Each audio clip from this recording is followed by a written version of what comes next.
revival is not just something that happens instantly across a nation or the world. It happens in you and I. God has already seen this. God has already understood this. God knows how I'm coming out of this. How do we break out of cycles? How do we get out of the old once and for all? How do we bury it all in the past and move into what God is doing in this season?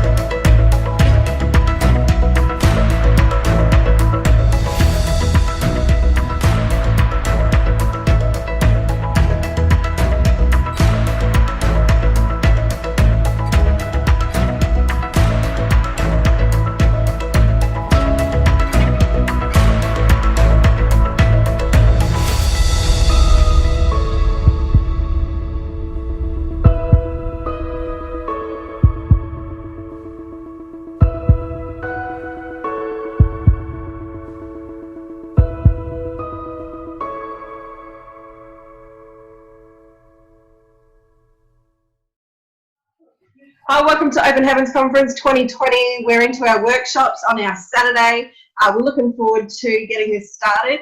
First up, we have Michelle Mitchell. She's our child psychologist. What's your role, Michelle? I'm actually a teacher.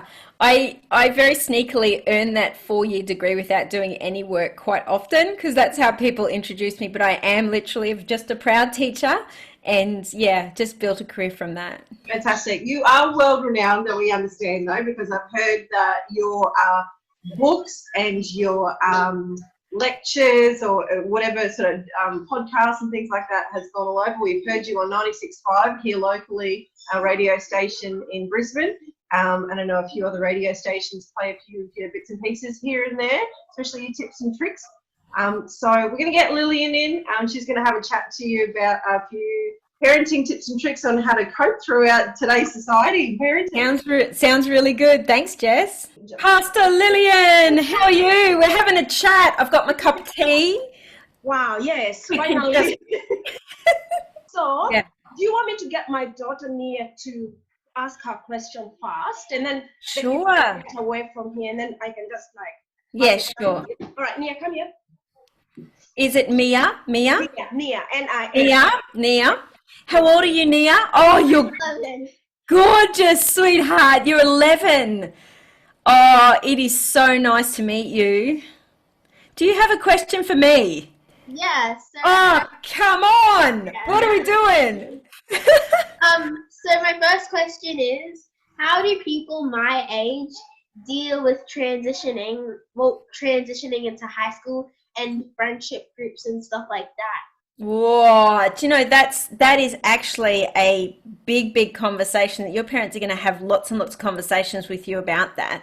But I think there's some things that you need to know as you go into the teenage years that are super important, okay? Your brain is going to do lots and lots of changing. So your body's going to change. You're going to get bigger and older and all the rest of it. But so is your brain. Your brain's going to get super mature. But for a little while there, you might feel a lot more emotional than usual because your brain's doing so much changing. And if you have a few really helpful adults in your life that you can go to, when you're feeling like big emotions and you don't know what to do with them, it's going to help that transition go a lot better. When you go to high school, to have a really great high school experience, I want you to get involved with everything that you possibly can. So if you're really good at singing, if you're really good at dancing, if you're really good at just like being a leader in the school or good at reading, do whatever you can to get really involved in school, because I think that's what happens. Nia, I think kids get this ideal in their head that they can only have a good time at school if they have one bestest best friend. And it's not true. And I think if you can get rid of that kind of ideal and realize the real high school experience is actually a lot more than just your friendships, you can have a great time, even though friendships might go up and down and come and go. Yeah, thank you. And You got anything else? You're on a roll, honey. I've got another question. Okay, tell me. So in social media, lots of people my age have social media. They do. What do I do when when I want to have social media but I can't, and peer pressure and all of that kind of things. It's really hard. Hey, is that the hardest thing? When you feel like all your friends have got something and you don't? And all your friends communicate like that too, don't they? So I'm going to talk to your mum and lots of other adults about a few safe ways we can help, okay? But things like Kids Messenger, which allows you to use your parents' phone and it doesn't take any of your personal information, it's really safe, could be an option. Or going through mum and dad's phone could be another option on text.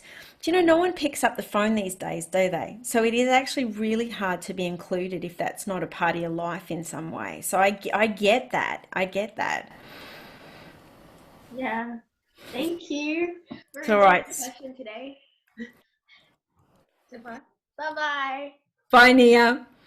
Now, Mum, did I give the right answer? How old does she have to be before she has social media? 101? Yeah, 30 maybe. Yeah, it's hard, isn't it? It's hard on parents as well. Yeah, but yeah, we have to do what's right by them and by Yeah, us. So that's right. awesome. So I've got Caleb. Come here, Caleb. Caleb, drum roll. Hello, sweetheart. Talk to me. It is so nice to meet you, Caleb. I have a question for you. Tell me. How do you get ADHD? Oh, wow. Well, that's a question that I think only a doctor should be answering because it's actually a medical question. So my answer for you would be to maybe get your mum to make an appointment with a doctor who could explain it in a way that's actually going to make sense to you. But I do want to talk to you about ADHD. Can I tell you a secret? Yeah. I think I've got some of it. And it doesn't make my life terrible. And do you know what else? What? God made me this way. And guess what else? It doesn't stop me being talented. But everyone sometimes has one thing in life that they struggle with a little bit. And sometimes ADHD can be a little bit challenging to live with, can't it? Yeah. You happy with this one? Do you have another one? Thanks, sir. Okay. Yeah. I don't know how like ice turns into water and water turns into ice. Go, Michelle. Nor do I. But it's a really good question. Do you know your mum could look up Mr. Google and actually probably get some really smart people to answer that beautiful question? Yeah. Yeah. So thank you. Thanks, Michelle. I love you, darling. Thank you. Yeah. How old is he? Is he 7? Another wonderful person. Wow. Tell You're in me. trouble. Oh, come on, Trouble. What's your name? Judah. Judah. How old are you? 7. Oh, awesome. What's your question? I find school boring. How can I make it more fun? Oh, you are the fun, my man. When you turn up, the party starts. Is this true? Yes. Okay, what do you find boring about it? Doing schoolwork, doing homework, and everything, doing stuff in class except playing. Okay, now we all need balance in life, right? So I think you need to remind yourself that a little bit of boring is okay as long as you get quite a lot of fun as well. So you tell me, how much time do you get for fun? Is it all boring or do you get some fun time? Some fun time. Okay, just a little bit. Do you play sports? Yeah? Yeah, I bet you do. And do you run around when you get home? Yeah. Yeah, okay. Now I want you to tell your mum, okay, that you need lots of fun time in order to survive as a kid. Because if you get lots of fun time, you know what's going to happen? It's going to be so much easier for you to use self-control when you have to at school. Because you can get out all your energy doing your fun stuff before you do your schoolwork. So you get out all your energy and then you... If I had a boy like... Yeah, if I had a boy like you, right? I've got a 22-year-old, Judah, and a 19-year-old, and my 19-year-old is very similar to you. He found school very boring, but you know when he got home from school, you know what he did first? He didn't do his homework first. He had himself a big sandwich, He had like a punching bag and did some gym stuff. He went for a ride on his scooter and then he did his homework. So sometimes a bit of both is important, but you got to get your energy out first. Ooh, okay. Sound good? Thank you, Michelle. Lots of love. Yep, Maya. Wow, yes. So one more. All right, Maya. So most of my friends aren't Christian. Yeah. They ask me to do things. So, how can I handle peer pressure? Yeah, it's actually a really, really good question. Okay. Every single time that you are faced with a time in your life where you have to stand on your own in your own values and make decisions different than other people, I want to remind yourself of this, okay? It takes courage to stand alone, but it's completely worth it. So you think about it, if you've got a pack of kids here and you know you have to stand alone over here and make your own decision, it's going to actually make you feel scared, and that's okay.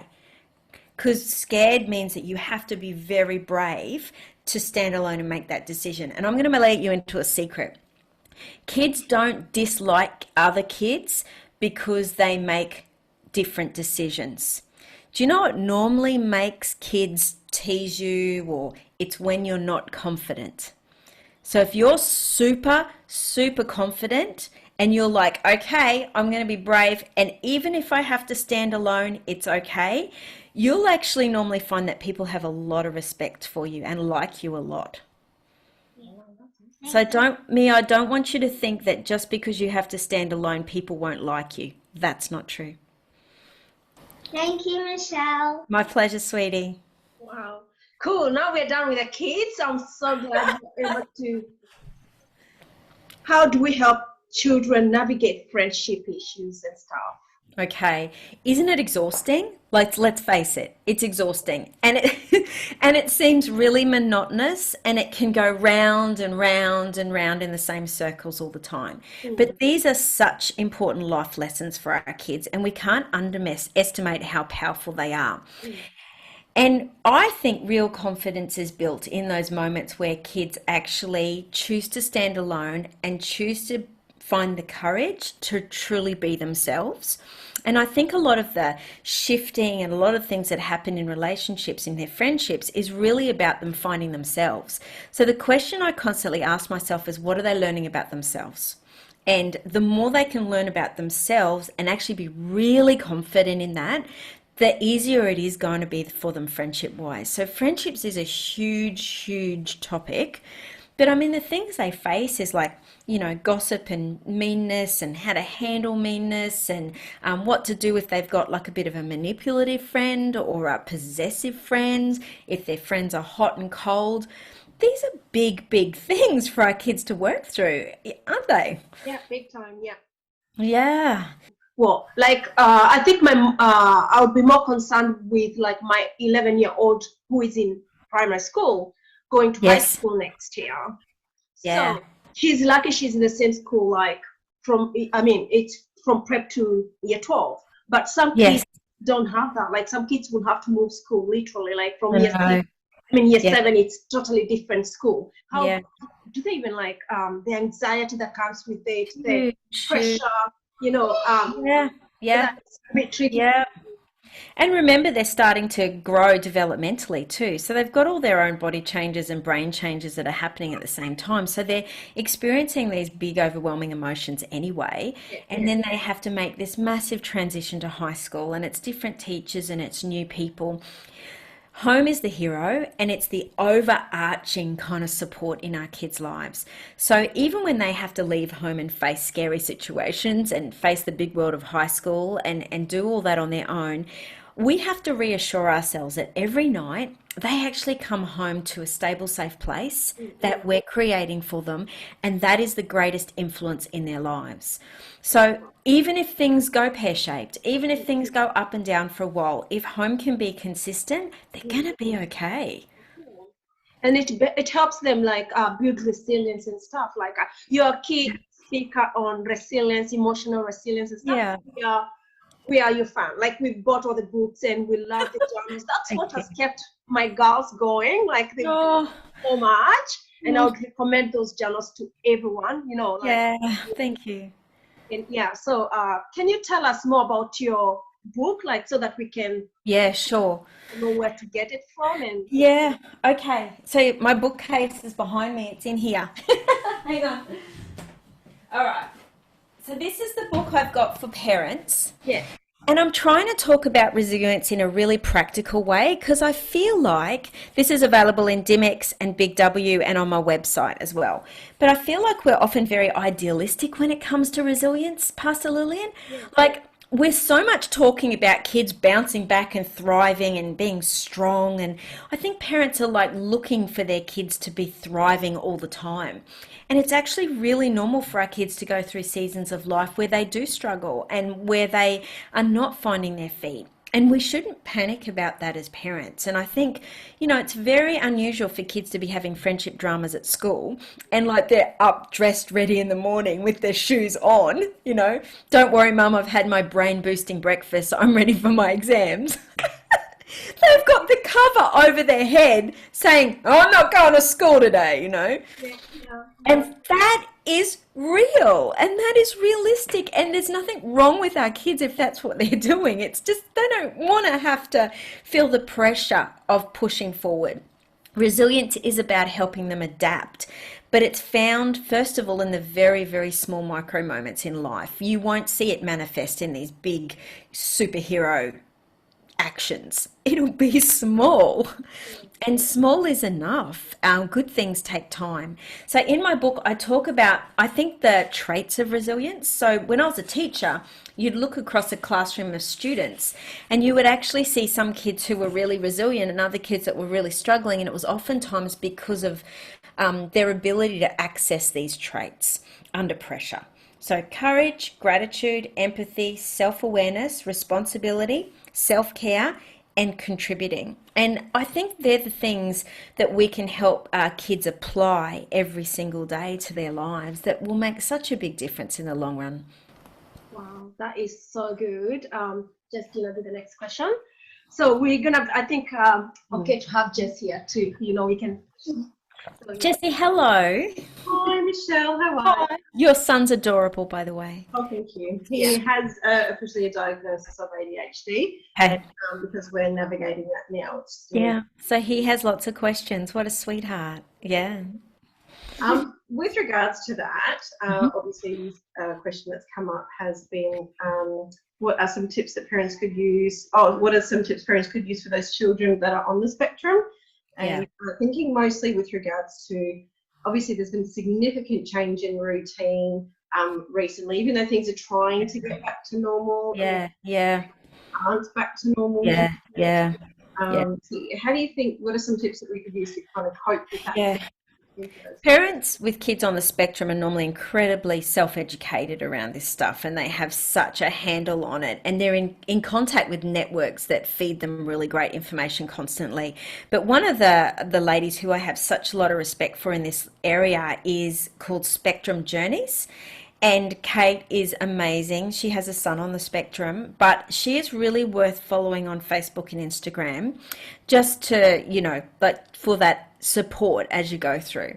I think for all of our kids, routine and consistency when the world is unpredictable is so important. But the other thing that I notice, especially with parents whose children may be on the spectrum or they may be struggling in another way as well, is making sure that we look after ourselves and can show up for our parenting job with what I call in-charge energy. When we don't have in-charge energy, we get railroaded, like mowed down, man, and we have to recognize that we have this vibe as parents. And when we don't have in-charge energy, we get less tolerant of emotion. So we want to just get the homework done and forget the emotional process behind it. I don't care how you feel, just get it done now, We are unrealistic in our demands. So we might start saying 3, 4, or 5 things to our kids instead of one, because our minds are racing and we start belting out a whole lot of, unrealistic things to our kids. Or like we have one request, but the request is not really realistic. Clean up your bedroom, clean up it now. And we know our kids don't have the skills to piece by piece do that. And it's a big job, that bedroom. It gets overwhelming when kids get in there. And so if we look after ourselves, we have the energy to do those things, but we also have the energy to say, and the only answer I want from you right now is yes, miss, or yes, mum, or yes, ma'am.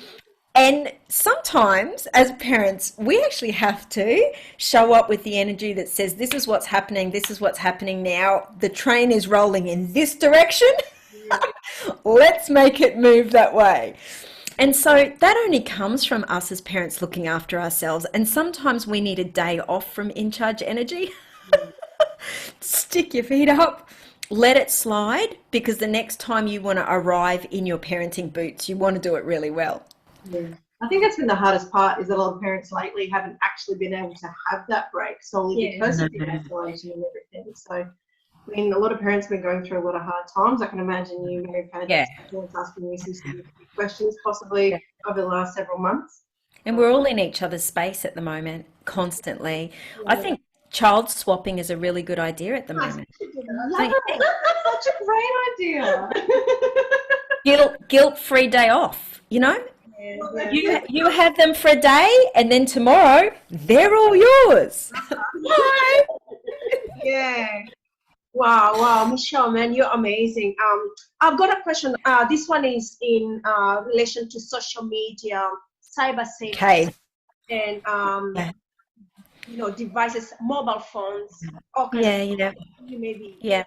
I would love to talk about this, because you have an 11-year-old, Lillian, don't you? And they are getting so keenly interested in devices and almost desperate to have one, aren't they? I saw a little girl, she was 12, 11. She broke down in tears because she heard that her big sister was getting an iPhone for her birthday. She lost it. Like, she was sobbing, like she wanted in on the action. And I love it. Now, let me talk to parents without kids around, okay?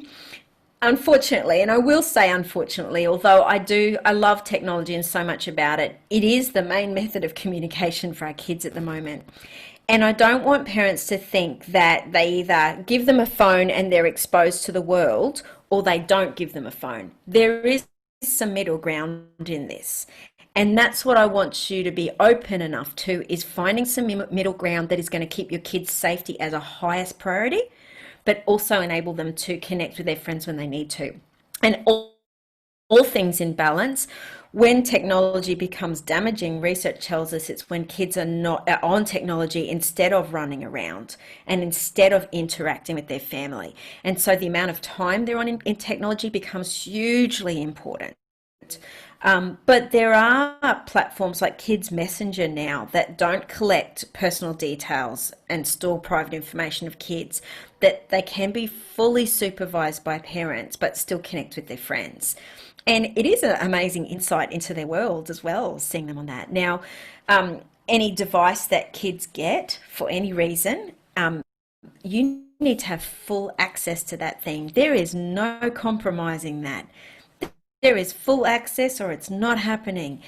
You have to have safety software. The internet needs to be filtered. It is not safe for kids to be on the internet just open slather. But you can filter it with programs like RPACT, K9, NattyNet, Family Zone. There's so many of them out there that actually can do the job and filter it. It takes us learning as parents, but this is part of the learning curve of having a teenager.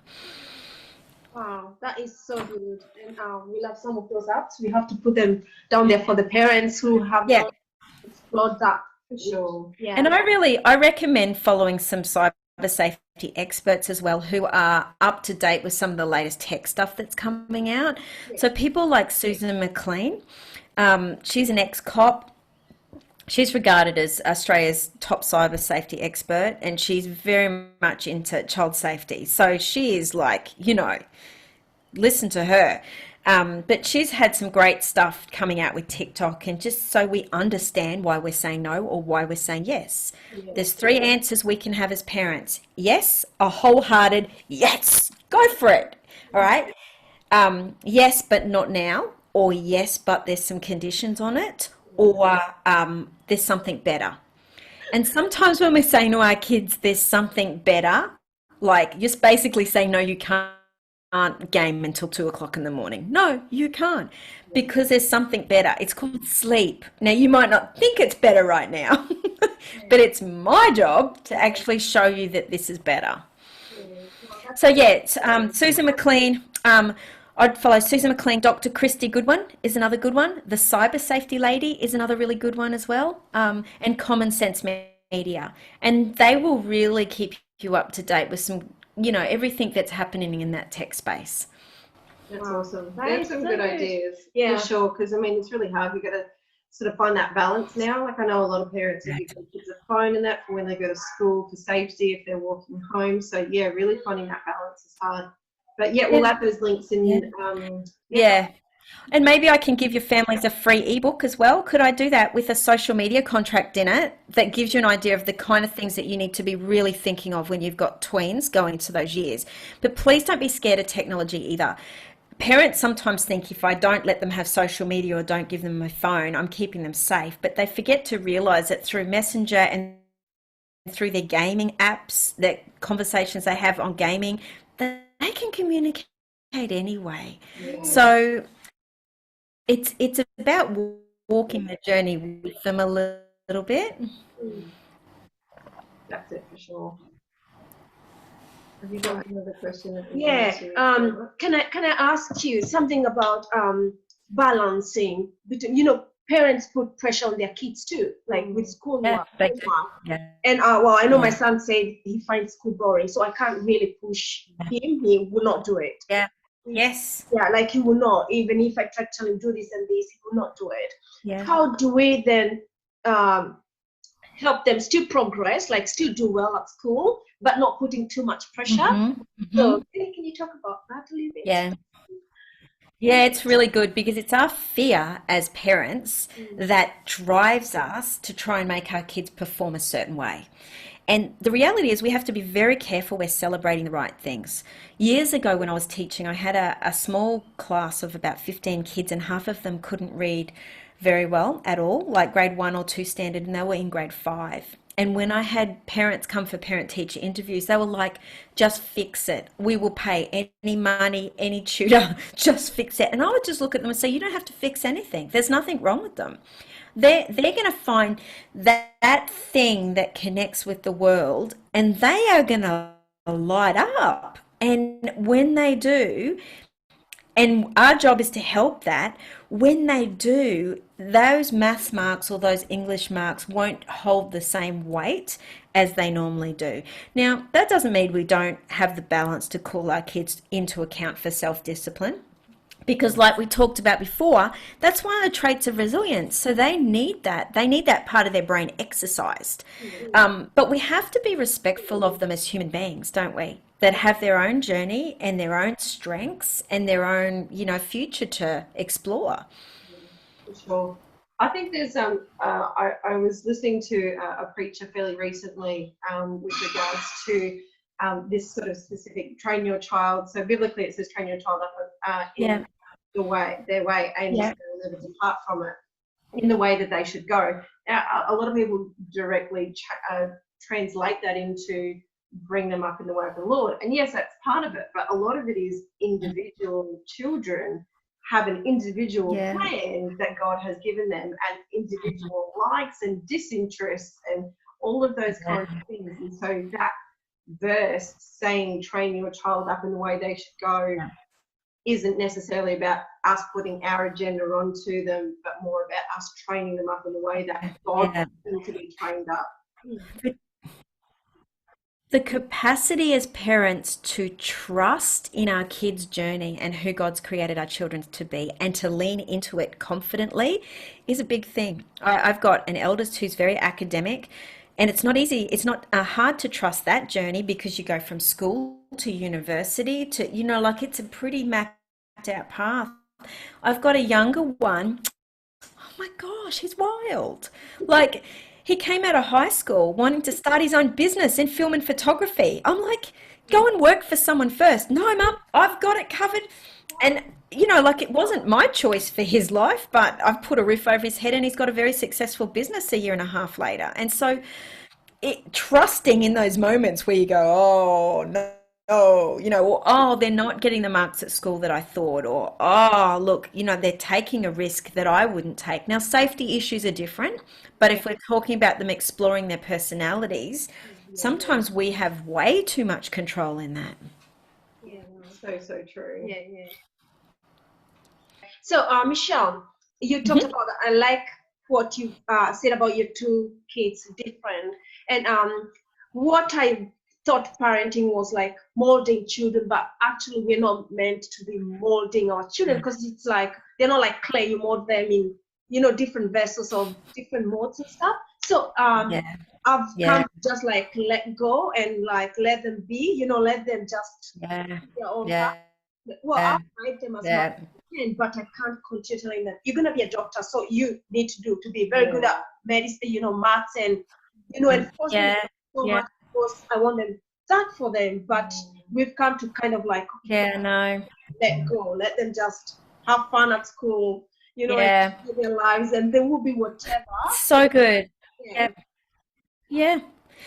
Remember, if kids are self-aware, they are going to more easily follow their destined path, and they can't be self-aware unless we help them tune their ears to their own inner voice, God in them, rather than just our voice. And that is actually something that we can foster in our kids, is helping them tune into who they are. And every time that we are faced with the opportunity to fix things for our kids, the discipline it takes for us as parents to take a few big deep breaths in and say, I'm going to lean into my responsibilities, let go of them. I'm going to trust and have confidence in their ability to make the next best step, and then ask them questions like, what information are you missing? Who else do you need to talk to? How can I support you? Not, I'm going to do this for you. What do you think the next best step is for you to do? And actually just give them time to make those decisions. And sometimes we have to give them, help them through that process, like help them eliminate 2 or 3 actions they can take and then help them choose one. But the idea is for them to be moving forward, not moving forward in our way. That's so good. I guess that makes sense. Are there any sort of daily sort of tips that we can use to nurture that in our children on a day-to-day basis? Yeah, I think the whole helping kids be mindful and connect with how they're feeling and what's going on is something we're becoming very aware of, and journaling can really help kids do that. That's why I wrote the journal that went with the parent book for kids, because it helps them. So that's this one here, I've got it here. It helps them reflect and it helps them really be mindful, and we want them to say, what's the next step, and actually feel confident and empowered to make the next step. Like, so this has happened, so what are we going to do next? And that's what we want kids to be asking themselves, and they can't do that unless they're reflective. So time where you are able to listen and to sit in their space with them and just hear them. And not, how when they get home in the afternoon, we just want to fix everything in at least an hour. So let's just get this sorted out. Yeah. We just sometimes have to just sit with them, not fix everything, and realize that life is going to take its course a little bit. Yeah, that's it. I just want to quickly transition a little bit more with regards to obviously children learning about themselves and learning that kind of paths they want to take. We've got some parents out there who are parents of obviously teenagers, and we've had a few questions in there with regards to teenage relationships and decisions on how we can nurture that, what they can do, obviously going further into, say, year 12, you're looking at career and you're looking at more of an independence with regards to work. That kind of, or even living independently, that kind of age. We are obviously just trying to go for, not that there is a norm, go for normal as opposed to those that might be in a bit more of an unstable situation. So we just sort of focus more about the normal, looking at university and that kind of thing. Okay. So hopefully I'm hearing the question right, okay? Because no, that's okay. Let me just throw something out there and just keep asking me. We'll sort it out.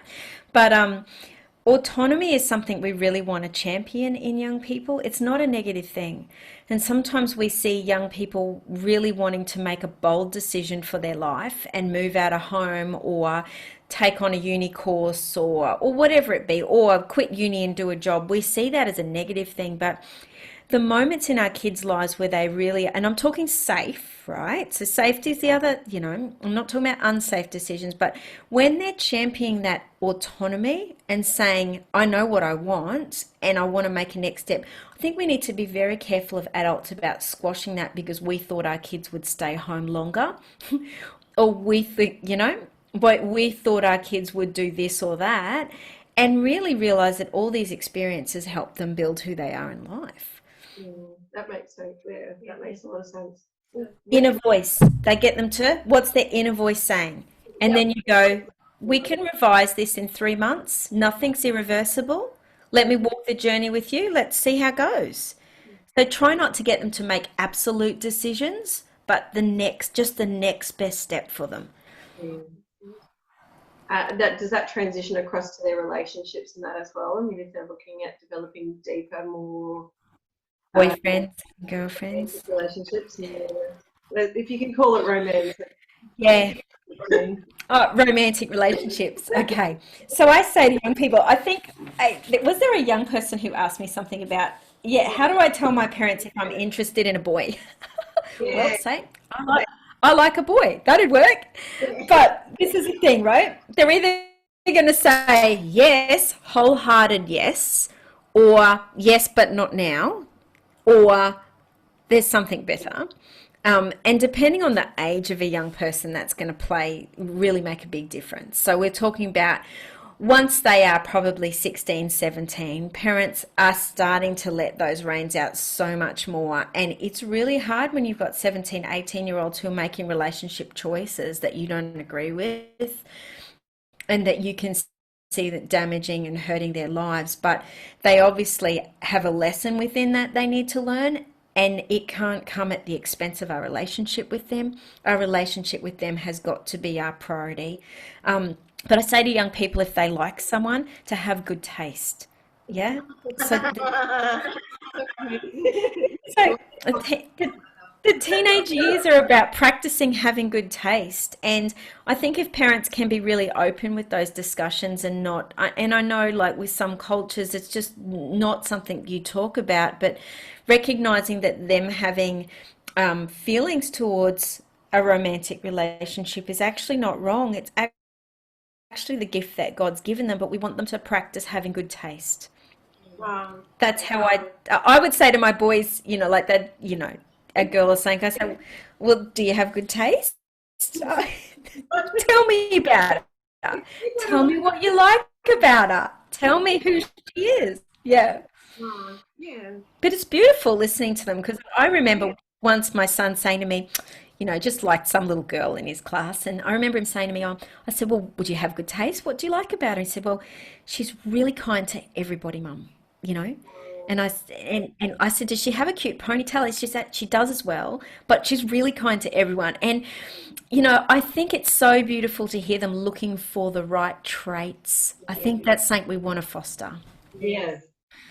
So good. I mean, when I'm not at that stage yet, my son's not allowed to date till he's 30. So good luck. That's what my dad said. That didn't happen, unfortunately.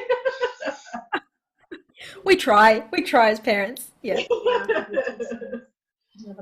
I think we just wanted to focus more on now. There's the question with regards to anxiety. How do we address and how do we address and harness or deal with anxiety in our kids? I mean, that can range obviously from in primary school, and especially I know that kids that are on the spectrum are more likely to have anxiety as well. Yeah. Obviously ranging into with Yes. exams and stuff. Yeah. Let me, there is a real special book called Hey Sigmund. I've actually got in my bookcase there. But if you have a child with anxiety, you want to try and explain and talk to a child about anxiety, it's an amazing book to get. And it's a really good tool to actually work with. My Everyday Resilience Journal has a little bit in there for for tweens. Karen's book is probably for up to 10. But I've had some teenagers read it and it's a children's book, but love it because it explains how they feel so much. So if you have a child with anxiety and you don't have anxiety, I want you to understand that you're going to have to work really hard to understand and relate to what's going on, rather than make that child feel like they're broken or they need fixing or they're a disappointment or rejected. Because I think the thing is with anxiety, if you don't experience or have it, you just think you can talk someone out of it or get them to snap out of it or, or bulldoze your way through it. And you can't fight with anxiety. Anxiety has big fists. And little kids, I've seen, parents try to, talk them out of feeling scared. And honestly, they just have the biggest meltdown. It is not the way through anxiety. And so one of the biggest things or the biggest things that parents normally have to learn is to be able to really deeply acknowledge what's going on in a kid's emotions and how they feel. And you want to literally be able to walk into their world and into their space and just validate their human experience and not make them feel abnormal, not diagnose it. We don't want to have to put a label on the thing. We just actually want to walk into their world and say, this feels really big right now. This is really hard right now. And in that moment, it registers safety in our kids' brains. It registers they get me. And when our kids really know that we get them, the focus is not so much on getting stuff done or moving things forward. The focus is on connection. And at that moment when you deeply connect with a child, you can help them shuffle forward. Karen calls it a shuffle in the right direction. So oftentimes parents are expecting the kids to make some superhero jump forward, and it's unrealistic. We've actually got to be very happy with a shuffle in the right direction. That's good for a level of expectation for that as well. We do sometimes, that comes across academically and everything too. Sometimes if, like you were saying, you have parents coming saying, just fix my child, and you instantly want them to be able to read better within a week or something. Yeah. That's not the way to approach it. So makes sense to bring that across to a child's mental health as well. I think dealing with that in everything we've talked about, I think one of the compasses we can really talk to parents about is helping, making sure their kids are following their joy in life. It's not supposed to be burdensome and cumbersome, and kids are meant to play and have fun and explore themselves and be happy. That's what they're meant to be, It's so true. So true. Is there anything else you wanted to ask? Not from here. So, Michelle, all right. Yes. Let me talk for the parents that have 11-year-olds, 10-year-olds girls. Yes. Right.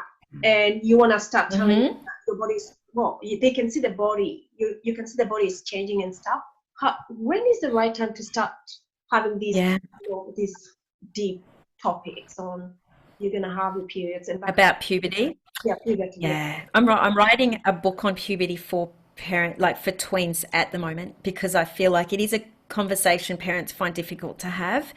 And I've taught sexual health in schools for a long time, and I actually really love doing it because I find that it's just a privilege. It's a very sacred place in kids' lives, and it is actually a privilege to make it fun and make it relaxed for them, because it's not meant to be uncomfortable or intense, or it's actually, it's awkward because it's new, but it's not meant to be yuck.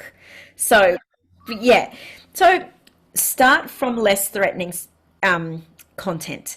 So maybe don't start with periods, maybe start with other things like body changes, or start with the mildest content and get their trust with that, and then build up to the more intense kind of content. I think making it a special thing because they're growing up kind of helps, but it can be an anxious time for kids, and they can feel very anxious about not knowing what's going to happen in their bodies. I say about 10 years old is a good time to start conversations Yeah. and layer it over time, because they're going to go to school and they're going to hear stuff anyway. And you don't want them to hear it from school and then they come home and tell you, how come you didn't tell me? You know, yeah, you want to be careful with that. Or they get wrong information. That's Yes. another thing. Yeah. Yes. True. Because what happens, like us, like we notice like kids here grow up so fast. Like my daughter, 12, Yeah. 11, she's already like fully grown and stuff. All changes happening. Yeah. But I'm like, oh gosh, Yeah.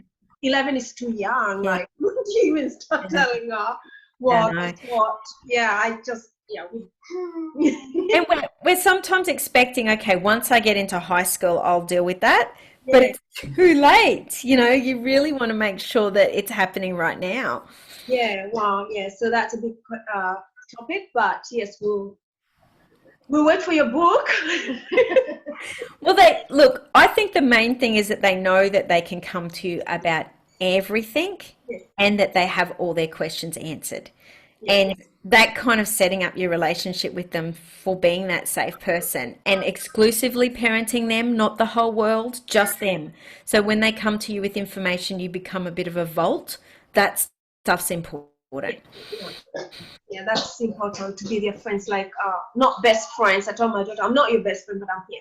Like, we're friends. I want to be here for you anytime. You know, you can approach Yeah, me. that's right. Yeah. Which I'm grateful for, but it hasn't Yeah. worked for many parents too, you know, like some kids don't go to their mom for stuff. So Yeah. And that takes us establishing that in their lives. And I talk to kids about having helpful adults in their lives and trusted adults in their lives. And there's a criteria for that. This is not stuff they talk to anybody about, but when they find a trusted adult in their life, confident kids have backup support. They don't go to school and say, I talked to my mummy last night about this or that, you know, but they did, you know, and mummy patted their head to sleep, and then and they go to school feeling better, you know. wow. So cool. I want you to know that actually said that to their friend at school. Hey. They're like, I've got this all by myself, but really they've got someone waiting in the wings ready to pick up the pieces, you know. Wow. So good, Michelle. Man, you have blessed us. Thank you so much. My pleasure. No, I think you've pretty much addressed the scope of everything we wanted to. Yeah. A little bit of this and that, and I think the kids have had their questions very adequately answered. Great. Thank you kindly for that. We really appreciate it. My pleasure. Can I give your families maybe an ebook with that social media stuff in it? Because that's an area that might be helpful. And on my social media pages, there's a free ebook at the moment on resilience as well, so they can knock themselves out with all that. Lovely, that'd be fantastic. We'll add that to the link of everything that we'll have here, so parents can access that everywhere, which way they want to, and they can get access to some of your books and other resources too. Thank you so much. It's been nice talking to you. You've been great, and I love following you on Facebook. Thank I you. follow Sweet and Yeah. watch your clips. I love them. Thank you. Following Yeah. Thank you. helped me so much, knowing that I can look at what professionals, some people like you. Yeah. Yeah, you've been great, and you've been very helpful in this journey My of pleasure. parenting, which is not an easy job, but No, but It's a very nice relation. you're doing amazing. Amazing.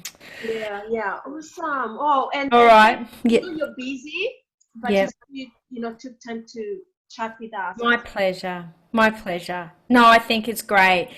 It's a privilege, really. Thank you. Thank you. Awesome. All right. Well, we'll stay in touch, and yeah, love to your kids. Yeah, thank you. We'll talk soon again. Sounds good. Okay. Bye-bye. Thank you so much for that interview, Pastor Lillian. We really appreciate your time. And thank you so much to Michelle Mitchell for those tips and tricks that you have given us. We really appreciate all that you have done.